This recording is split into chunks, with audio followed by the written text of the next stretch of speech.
믿는 자의 권세 18장 제목은 법집행입니다. 우리가 이제 책임을 지고 하나님께서 우리에게 하라고 말씀하신 것을 행할 때 우리가 받은 이 권세를 사용하는 것입니다. 이것이 이제 우리가 모든 일에 있어서 권세를 사용할 수 있다는 뜻은 아닙니다. 권세를 사용하는 것은 마치 법을 집행하는 것과 같습니다. 법으로 확립된 것만을 집행하는 권세를 공무원들은 가지고 있듯이 우리 또한 하나님의 뜻에 맞는 것만을 권세로 행해야 한다는 영적인 법칙이 있습니다. 그래서 모든 것은 어떻게 보면 이미 효력이 있는 법을 집행하는 것입니다.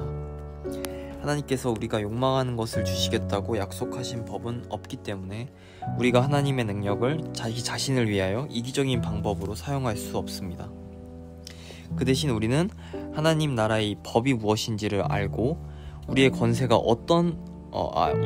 이런 법적인 하나님의 뜻에 따른 영적인 법을 집행하고 있다는 것을 인지해야 합니다.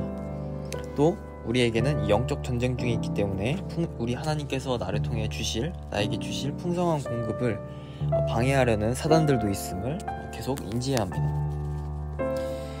이제 하나님의 말씀은 반드시 신실하시며 절대 깰 수 없습니다. 시편 138장 2절에 보면 일부분을 보면 이는 주께서 주의 말씀을 주의 모든 이름보다 높게 하셨습니다. 하나님의 이 말씀은 결코 깨트릴 수 없으며 또 예수님의 이름 또한 하나님의 그 말씀을 깨트리지 않기 때문에 강력한 것입니다. 하나님께서 무언가를 말씀하실 때는 그것은 그 자체로 법적 구속력이 있는 계약이 됩니다. 그래서 우리는 이것을 이제 언약이라고 합니다. 그래서 시편 89장 34절에는 내 언약을 깨뜨리지 아니하고 내 입술에서 낸 것을 변하지 아니하리로다. 하나님께서 본인이 말씀하신 이 말씀은 하나님께서 말씀하신 말씀은 바로 깨뜨리시지 않을 계약입니다.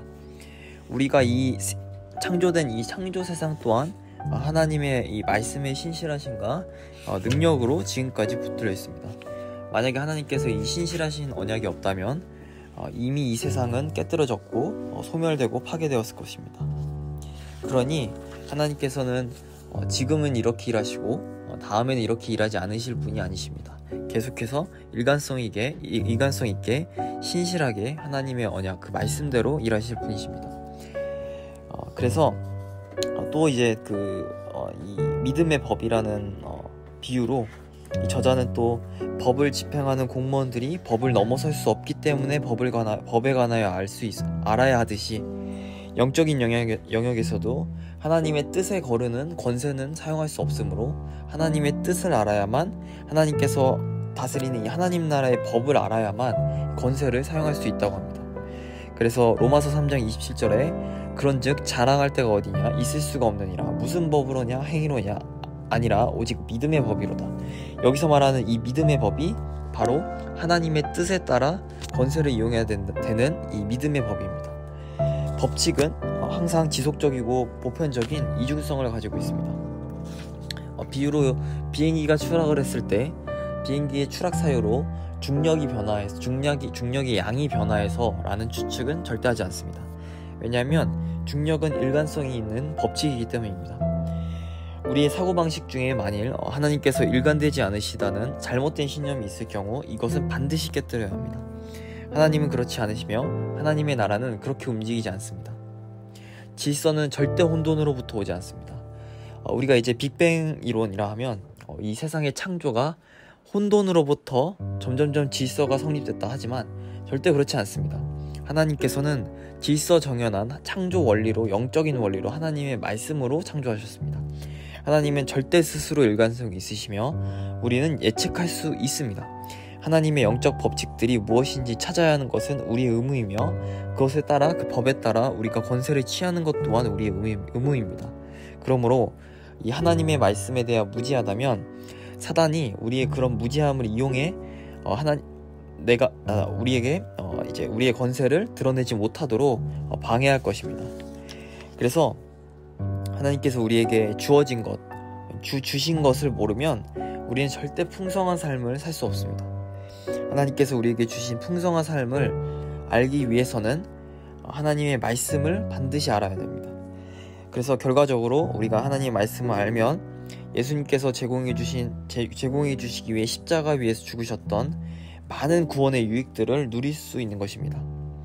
사단은 계속 우리를 방해하지만 우리는 계속 말씀을 공부하고 말씀을 이해하여 하나님의 뜻을 알고 그리하면 하나님의 뜻에 따라 우리가 가진 이미 주신 권세를 사용해야 하는 것입니다.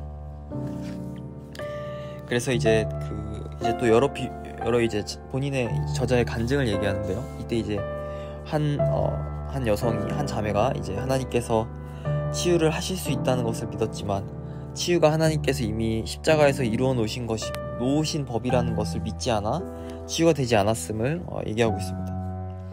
그래서 우리는 그분은 이미 오래전에 모든 죄와 사망과 이제 죄와 형벌의 기록과 이제 악한 권세를 다 멸하셨으며 이미 우리는 예수님께서 채찍을 받으시고 고난을 받으시고 징계를 받으심으로 우리가 나음을 받았다는 이 사실을 믿어야 합니다. 믿고 말씀을 알아야 합니다. 그래서 요한일서 5장 14절 15절에 보면 그를 향하여 우리가 가진 바 담대함이 이것이니 그의 뜻대로 무엇을 구하면 들으심이라. 우리가 무엇이든지 구하는 바를 들으시는 줄을 안즉 우리가 그에게 구한 그것을 얻은 줄을 또한 아느니라. 우리가 가진 이 확신, 담대함은 그분의 뜻대로 무엇을 구하면 그분이 반드시 들으신다는 것을 알 때 나타나는 것입니다. 하나님께서 하나님의 뜻에 따라 우리가 구하는 것을 반드시 주시며 하나님의 뜻에 따라 사용하는 우리의 권세는 반드시 반드시 일하는 것입니다. 그리고 또한 이것은 모든 그리스도인에게 모든 피조물인 모든 사람에게 적용됩니다. 절대 예외는 없습니다. 영적인 영역이기에 예외는 없으며 하나님의 말씀은 반드시 신실하시기에 언약이기에 절대 모든 사람에게 역사합니다. 그래서 요한삼서 1장 2절에 보면 사랑하는 자여 내 영혼이 잘된 같이 내가 범사에 잘되고 강건하기를 내가 간구하노라. 이 말씀 구절에서 하나님께서 원하시는 우리의 모습, 하나님의 이제 뜻을 알 수 있습니다. 하나님의 바람과 뜻은, 이 갈망은 우리의 인간의 영혼, 마음과 의지와 감정, 이제 지정의라 하죠. 혼이 잘된 같이 우리의 영과 성령님을 통해 우리의 영이 살아나고 우리의 이 마음이 생각과 감정과 의지가 잘된 같이 우리가 형통하며 강건하게 사는 것을 원하십니다. 나의 형통은 하나님께서 원하시고 갈망하시는 것입니다. 그래서 요한복음 또 10장 10절에는 도둑이 오는 것은 도둑질하고 죽이고 멸망시키려는 것뿐이요 내가 온 것은 양으로 생명을 얻게 하고 더 풍성히 얻게 하려는 것이라. 여기서 이제 마귀의 뜻과 하나님의 뜻을 구분할 수 있습니다. 마귀의 뜻은 도둑질하고 죽이고 멸망시키려는 것뿐이지만 하나님의 뜻은 생명을 얻게 하고 더 풍성하게 얻게 하려 하신다는 것입니다. 그래서 이제 우리를 포함한 이제 모든 성도들은 하나님께서 주신 권리와 특권을 가지고 있습니다.